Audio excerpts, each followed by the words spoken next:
Imagine this. You finally arrive at the airport. Your passport is ready. Your suitcase is packed. You are excited about your holiday. Then the airline employee asks you one simple question. You don't understand. 10 minutes later, you miss your flight. Could this happen to you? Watch until the end, because today you'll learn the English that could save your trip. Part 1. Meet Emma. Emma had been dreaming about visiting London for years. She had saved money every month, watched travel videos, and imagined herself walking through beautiful streets, visiting famous places, and speaking English with local people. Finally, the day arrived. She woke up early, checked her passport 3 times, packed her suitcase, and called a taxi to the airport. Everything seemed perfect. Or so she thought. Part 2. The check-in counter. Emma walked confidently to the check-in desk. The airline employee smiled politely. "Good morning." "Good morning," Emma replied. "May I see your passport, please?" Emma handed over her passport. The employee looked at the computer.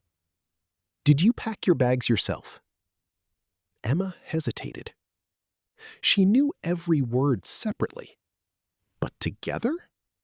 She wasn't sure what the sentence meant. She stayed silent. Do you know what "did you pack your bags yourself" means?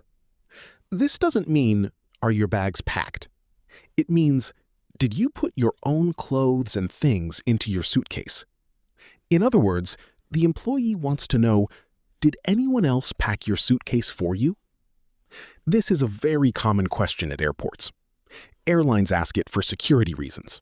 They want to make sure that nobody has secretly put anything dangerous into your luggage. So, if you packed everything yourself, you can simply answer, "Yes, I packed them myself." Or, a little more naturally, "Yes, I did." Let's listen again. Airline employee. Did you pack your bags yourself? Emma. Yes, I packed them myself. Excellent. Now, let's go back to our story. Part 3. Another question. The employee smiled again. Has anyone given you anything to carry? Emma became even more confused. She thought the employee wanted to help her carry her suitcase. She smiled and answered, "Yes." The employee suddenly became serious. Who gave you something? Emma realized something was wrong. She quickly explained, No, nobody. Now she was nervous. Part 4. Security. Emma finally reached security.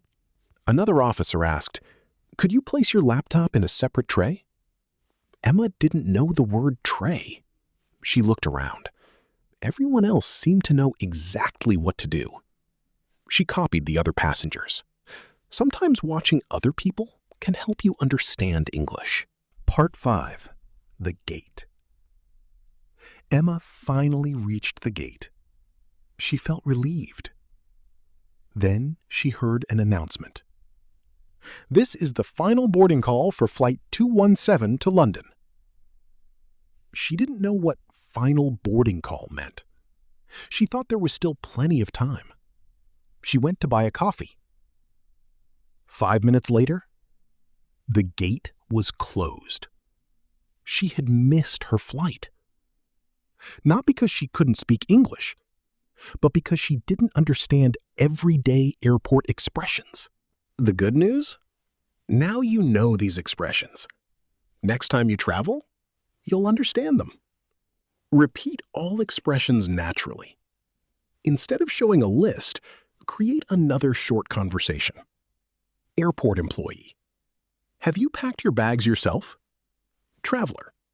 Yes, I packed them myself. Employee. Has anyone given you anything to carry? Traveler. No. Employee. Please place your laptop in a separate tray. Traveler. Certainly. Imagine arriving in another country. You enter a hotel. The receptionist asks, "Would you like a room with a view?" Do you know how to answer?